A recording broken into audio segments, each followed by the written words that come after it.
nagamba banange buli kimu nali nkikoze n'emmotoka yange gye nalina nagitunda akasente ne nkaweereza ettaki ate kakati nali manyi wanaava eri tugenda kukola mikolo biki byonna birabika tebigenda kukola ki kubeera nga bituukire olw'embeera ya ssente naye katumufune atunnyonnyolera ddala ekintu kino atubuulire engeri gy'atezza ssente gye tunaazikolamu tomanya oyinza obeereyo ng'ogamba munenze nkyalinawo kasente wadde covid waali nsobola okuba nga nkola ki nga nyamba.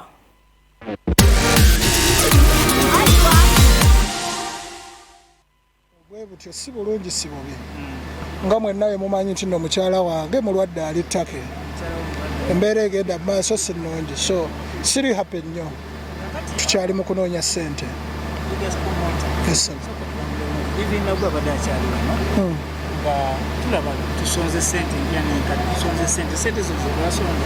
zagenda kubanga twategerekeka nti tagenda kukola kikukolebwa corporation kino kirekawa sente zo zagenda zitwasobola okumusonderako wano sente zalinga mmeka ezo kubanga Evelyn yagenda ettake ng'alina omutwalo gwa $. Yes, era gwe gwali gwakasondebwawo so kati bwe yagenda era n'atandika okubeera ku treatment of which yali agenze kukola transplant bwe yatuukayo abasawo ne bamukebera ne balaba nga omubiri gwe munafu tasobola kukola ki transplant so ne basalawo asigale ku dialysis of which ne dialysis ebadde yakusasula kubanga tubadde tusasula accommodation ya Evelyn okimanyi bulungi yagenda ne mutabani wange balina okulya era nga ssente ezeera ngatta n'empeereza ne tulaba kwetaagisibwa tulina abakulu bangi abaali batusuubiza ssente omukulu Sale yali yatusuubizaayo kasente naye nga mukulu wange Bosayo abadde agendayo ne banna abalala okukola ki Uncle Boss owa Zubaire so naye nga bambi bw'atuukayo eyo si byangu nga bw'omanya ebintu by'eggulu otuukayo ne bakugamba appointment yo leero ebawusinze tojja mulaba so kati kyeyembeera mwe babadde bali of which nange emabegakaawo era akamotoka kange nakajjawo kalavu oba olabika wali okamanyi nakatunda era n'obusente nembusindikayo nga bw'omanyi nti ndi promota myaka 2 tetukola ate oli mukyala wange so mbeera nyina okukola ekyetaagisa okulaba sirina nnyo okuba omukyala wange obulwadde bwe yalwala sirina nnyo abakusanga nga tukyakola oba oliawo tetwandizenga kusaba abantu nti bannaye mutuyambe mutusondereko kuba nakolanga ebivvulu byange nenfuna ssente zange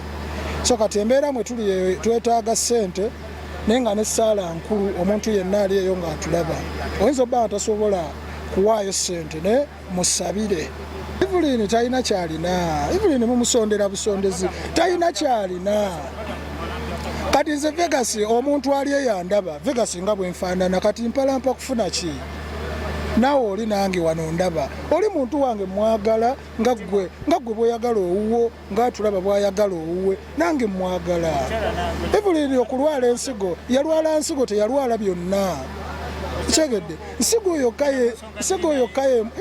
Evelyn essaawa yonna agenda kunfuula Ssaalongo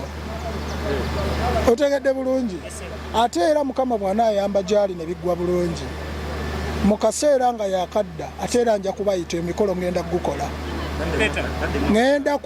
ngenda kumukuba empeta Evelyn nga yakadda bw'ati bunnambiro nga Mukama ayambye n'atereera nja kubawa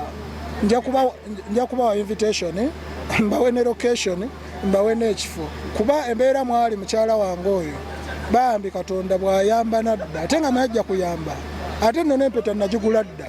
oyinza okuba nga oloza nno mbadde njogerako byogere n'empeta nagigula dda weeri kati mulinde bulinzi ddeeti naki ate ng'agenda kuwona nze nzikiriza Katonda gwensinza Katonda amukuumye for 2 years kubanga Evelyn alwalidde emyaka 2 naye tubadde mu covid wano ng'abantu balwalira ennaku 2 ne bafa obadde okimanyi.